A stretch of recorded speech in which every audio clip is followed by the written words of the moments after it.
গাছ রোপণের পর থেকে গাছ বৃদ্ধি হচ্ছে না, অথবা গাছে ফুল ফল আসতেছে না, অথবা ফুল ফল আসলেও ঝরে পড়তেছে, ফল বেঁকা তাকড়া হচ্ছে, অনেক সময় ফল ফেটে যাচ্ছে, আবার অনেক সময় দেখা যায় ফলের সাইজটা ভালো হচ্ছে না।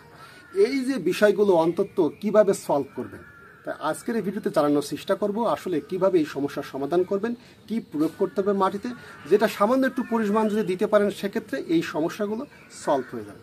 চলুন আমরা সেটা একটু জেনে নিই। তার আগে অবশ্যই আপনি যদি আমার ভিডিওটি বিশেষ করে ইউটিউব চ্যানেল থেকে দেখে থাকেন অবশ্যই একটু সাবস্ক্রাইব করে দিবেন, আর যদি পেজ থেকে দেখে থাকেন একটু ফলো দিবেন। তাহলে চলুন এই বিষয়গুলো কিভাবে সলভ করা যায় সেটা একটু জেনে নিই।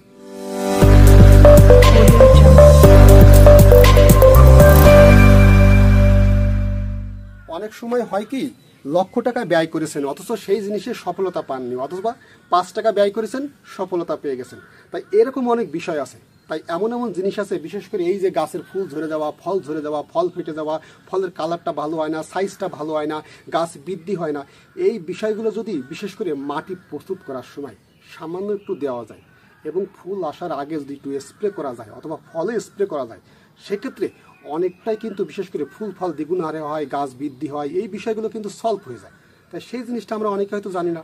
এটা 1 লিটার পানিতে কতটুকু স্প্রে করতে হবে, মাটিতে কতটুকু দিতে হবে, সম্পূর্ণ বিষয়গুলো আজকে জানানোর চেষ্টা করব।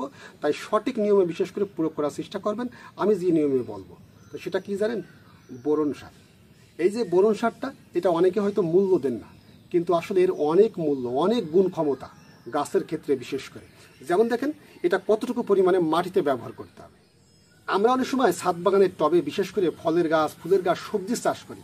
আর সবজি চাষ করার আগে মাটি প্রস্তুত করার সময় যদি টবের মাটিতে বিশেষ করে এগুলো দেওয়া যায় অথবা জমির মাটিতে, সেক্ষেত্রে ফলনটাও কিন্তু দ্বিগুণ হারে হয়। বিশেষ করে ফুল ফলও দ্বিগুণ আসে, অনেক সময় ফুল ফল ঝরে পড়বে না। আজ যে সমস্যার কথা বললাম সেটা অনেকটাই সলভ হয়ে যায়।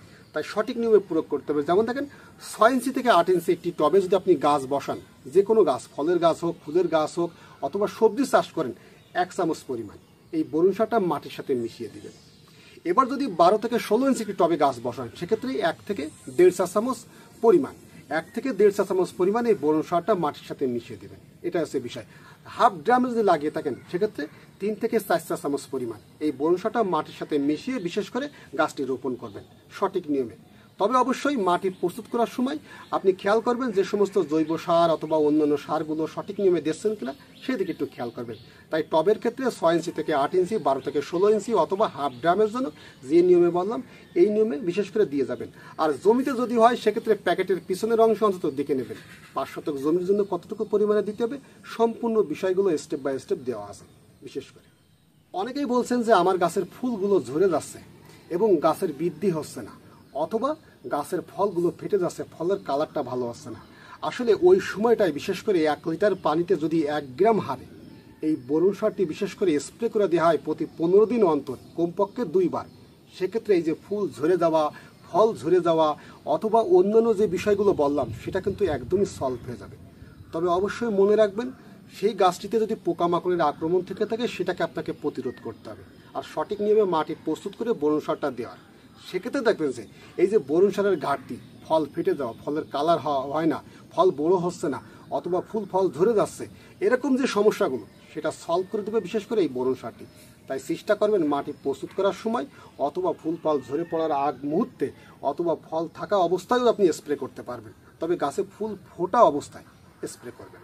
এটা হচ্ছে বিষয়। তাই এই বোরন সারটা সঠিক নিয়মে প্রয়োগ করুন, সেক্ষেত্রে আপনার ফলনটা দ্বিগুণ হারে হবে। বিশেষ করে ছাদ বাগানের ক্ষেত্রে হোক, অথবা জমির ক্ষেত্রে হোক, অথবা বসত বাড়ির ক্ষেত্রে হোক। এতক্ষণ হয়তো অনেকেই বুঝতে পারছেন যে আমি লক্ষ টাকার কথা কেন বলছিলাম। লক্ষ টাকায় কাজ না হলে 5 টাকা অনেক সময় কাজ হয়ে যায় বলছিলাম না। আসলে মূল কাহিনী হচ্ছে এই জায়গায়। কেননা বোরন সারটি অনেক সময় গুরুত্ব দিই না আমরা। তাই বোরন সারের উপকারিতা কী কী সেটা একটু জেনে নিলাম আজকে। তাই এই নিয়মে যদি আমরা গাছের উপরে প্রয়োগ করতে পারি অথবা গাছের গোড়ার মাটিতে বিশেষ করে মাটি প্রস্তুত করার সময় দিতে পারি, ফসল বিশেষ করে ভালো হয়, যে বিষয়গুলো বললাম। তাই আপনারা চেষ্টা করবেন সঠিক নিয়মে বোরনটা ব্যবহার করার, যেন অতিরিক্ত না হয় সেদিকে একটু খেয়াল করবেন। তাই বিদায় নিয়ে আগে অবশ্যই যে কথা না বললে নয়, আপনি যদি আমার ইউটিউব চ্যানেল থেকে ভিডিওটি দেখে থাকেন অবশ্যই একটু সাবস্ক্রাইব করে দেবেন, আর পেজ থেকে দেখে থাকলে একটু ফলো দিবেন। তাহলে সকলে ভালো থাকবেন।